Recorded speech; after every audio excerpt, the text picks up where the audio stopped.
Welcome to the Deep Dive. Today we're tackling something huge, something universal, the Golden Rule. Do unto others. You know the one. We usually think of it as, I don't know, a nice sentiment, maybe a bit vague. But what if it's not just a slogan? What if it's actually an engineering blueprint? That's exactly the angle we're taking. It's quite a provocative idea, really. We're drawing heavily from the Golden Rule Practical Approaches for Today's World. The author, Reuben Juma Onunga, he's a Kenyan civil engineer, and he approaches ethics like building a bridge. It needs structure. Right, not just good intentions floating around. Precisely. For him, it's not about being passively nice. It's about actively engineering what he calls predictable goodness. Okay, predictable goodness, I like that. So let's unpack this because that's our mission here today. We're digging for the actual tools, the checklists, the routines, the metrics that turn this big ethical idea into something practical, something you can actually use in business and life. The core claim is pretty bold. Empathy can be engineered, conversations can be load-bearing, trust can actually be designed. Yeah, it shifts the whole perspective. So let's start with empathy. That feels like the hardest one to engineer, right? It feels like of feeling. It does, but the first big idea here is empathy isn't a mood you wait for. It's a method you choose to run. It's a workflow. Okay, a workflow. How does that work in practice? Well, think about it. If you wait until you feel patient and understanding to deal with a difficult situation, You'll be waiting a long time. exactly. You need a process for when you're stressed or tired or just plain annoyed. The author lays out a really clear three-step workflow for those moments. Perceive, paraphrase, provide. Perceive, paraphrase, provide. Okay, walk us through. Perceive. It sounds simple, but I bet it's harder than it looks. It is, because your instinct is to defend yourself immediately. Perceive means you deliberately put that instinct aside. You focus only on gathering data facts, yes, but also feelings and fears. What's really going on for the other person, you just absorb it, like a scientist. No judgment, no immediate rebuttal. Okay, so you gather the info, but then the urge is to jump in and fix it or explain why it's not your fault. That's where paraphrase comes in. Right. And this is critical. Paraphrasing forces you to slow down. You reflect back what you heard. And crucially, not just the facts, but the emotional tone, too. Something like, okay, so if I'm hearing you right, you're worried about X because of Y, and for this to feel resolved, you'd need to see Z. Did I get that right? Did I get that right? Part is key. It's everything. It proves you were actually listening and understood their reality. It builds a little bridge of trust before you offer any solutions. If you skip this, whatever you suggest next just feels imposed. I can see how that works. But in a really heated moment, maybe a negotiation, isn't there a risk that pausing to paraphrase feels like you're wasting time or even giving ground? It might feel like that initially, but what you're actually gaining is clarity. And clarity is gold in any conflict. Once they say, yes, that's it, then you move to provide. Because now you know their definition of success, Z, and the constraints, X and Y. So you offer maybe 2, 3 feasible options. And here's the important part. Each option comes with clear trade-offs, cost, time, whatever, and a specific next step with a timestamp. So empathy isn't being soft, it's being structured. Oh, It's a commitment device. Exactly. Structured empathy. Okay, this is where it gets really practical, especially for, the way we communicate now. That dreaded email notification, the angry text, that immediate pressure to fire back. Well, we've all been there. The source material offers a tool for that exact moment, the mirror minute. Yes, the mirror minute. It's basically a 60-second cool-down protocol. It acknowledges that first rush of anger has energy, but it's often toxic. You need to channel it. But how do you actually make yourself do that? When you feel attacked, the impulse is just... The process itself is the break. The structure helps. First step, draft that furious reply. Get it all out. Write the things you really want to say, but do it privately, just for you. Okay, vent it. Then what? Then you look at that draft and you strip it bare. Take out all the labels, you're unprofessional, this is ridiculous. Take out all the assumptions, all the justifications. Keep only the cold, hard, verifiable facts. Right, facts only. Third step, add acknowledgement. Just one sentence at the start that neutrally acknowledges their concern. Even if you think their concern is misplaced, you acknowledge they have it. Like, I understand you're concerned about the deadline. And finally, propose just one clear, concrete next step with a deadline. I will check the status and get back to you by 3 p.m. today. So you shift from arguing about who's right or wrong To collaborating on what happens next. It's about moving forward. It's not just about calming down. It's about making the interaction productive. Precisely. The author calls it responding with clean strength. You're choosing structure over drama. And often, that one quiet minute makes all the difference between escalating things and actually designing a solution. That structure feels even more critical when relationships themselves have to carry weight, like in a team or a family or a business partnership.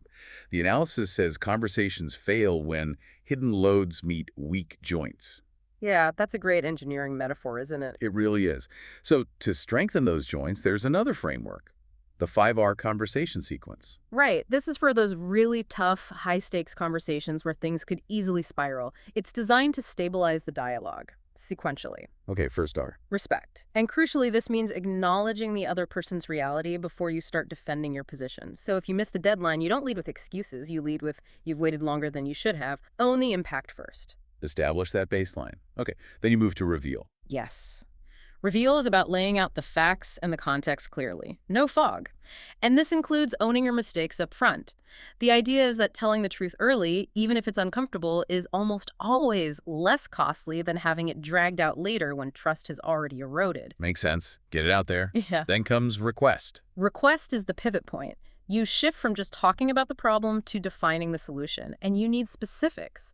Replace vague stuff like, we need to fix this, with clear verbs and numbers. I need the revised report, including sections A and B, by Tuesday noon. Yeah. Give people a clear target. Clarity is kindness, in a way. It really is. It gives the other person something achievable. So we've had respect, reveal, request. Now, inevitably, there are trade-offs. How do we get to resolve? Resolve requires maturity.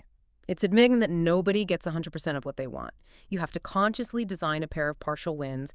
You articulate the trade-offs clearly. Okay, we can get it done by Friday, but that means using the express courier, which adds X cost.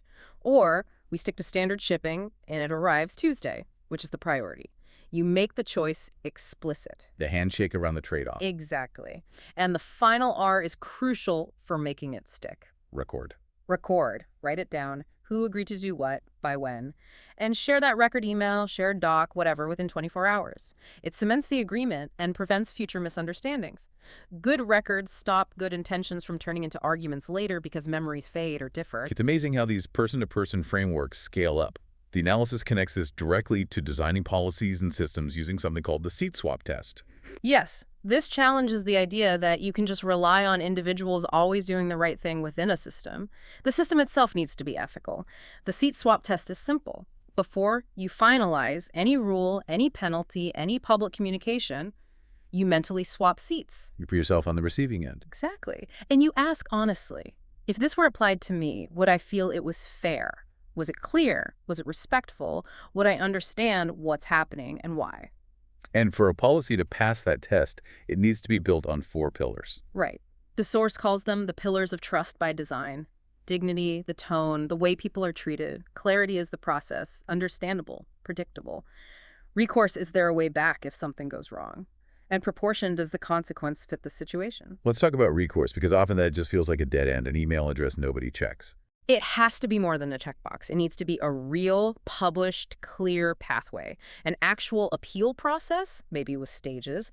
And critically, the organization has to commit to timelines, service level agreements, or SLAs for responding. An appeal system where you just vanish into silence, that fails the test immediately. That's not recourse, that's just avoid. Okay, let's shift to maybe the most concrete area where ethics meets operations: money. Cash flow. The author makes this really punchy claim. Cash flow is character in motion. It is punchy, isn't it? It basically says your financial operations are a direct reflection of your integrity. So how does the golden rule apply to invoices and payments? It means your promises about money need to be rock solid. The key concept is making the cutoff sacred. If you promise vendors invoices approved by Tuesday noon get paid Friday 3 p.m., then that has to happen. Like clockwork. No excuses. People build their lives and businesses around that predictability. Okay, but what about tough times? Cash flow is tight. You can't pay everyone on Friday at 3 p.m. What does the golden rule suggest then? Standard practice might be to pay the biggest suppliers first, or the ones making the most noise. Right, but the golden rule approach, as interpreted here, flips that. It says you triage based on vulnerability. You prioritize the smallest players first, the small vendors, the freelancers, the subcontractors, the ones who can't fleet your business for weeks. Paying them first isn't just nice, it's about maintaining the health of the whole network. You strengthen the weakest links. That makes a lot of sense, actually. It prevents cascading failures. What about project work? Scope creep is notorious for causing resentment. Ah, yes. For that, the principle is upfront clarity through variation paths. Before any work deviates from the agreed scope, you stop. You define the change, the delta, and you agree on the cost impact. Write it down to get sign-off. Then you proceed. No ambiguity allowed, because ambiguity is where resentment breeds. It keeps the golden rule active transparency and mutual consent. So if cash flow is character, how do we, audit our character regularly? Is there a specific practice for that? Yes. There's a ritual called the Golden Ledger. It's proposed as a weekly, non-negotiable check-in, maybe every Friday afternoon. The team sits down and asks 3 direct questions. Okay, what are they? 1, who is waiting on us right now? For money, for information, for a decision. 2, what is the new truth? Meaning, if something has changed, a deadline slipped, a budget got cut, what's the actual current reality? And the third? 3, who needs to hear that new truth today, before the weekend? The whole point is to fight the instinct to hide bad news or delay communication. Silence breeds suspicion faster than anything. The ledger forces proactive, honest updates. Wow, that sounds uncomfortable but necessary, like organizational hygiene. Exactly. It's accountability for communication itself, not just for eventually getting things done. So if we wanted to measure how well we're doing on this, what are the key metrics? The source suggests focusing on a few core things. First, your promise kept rate. What percentage of your commitments, deadlines, payments, deliverables did you actually meet without needing to ask for an extension or change the term? Okay, promise kept rate. Second, cycle time to clarity. How long does it take, in hours or days, from when a complaint or a problem is raised until the person gets a clear, communicated plan of action back? Not necessarily the final solution, but the plan. Right. How quickly do you respond with structure? Exactly. And third, payment timeliness, but specifically tracked for those vulnerable vendors first.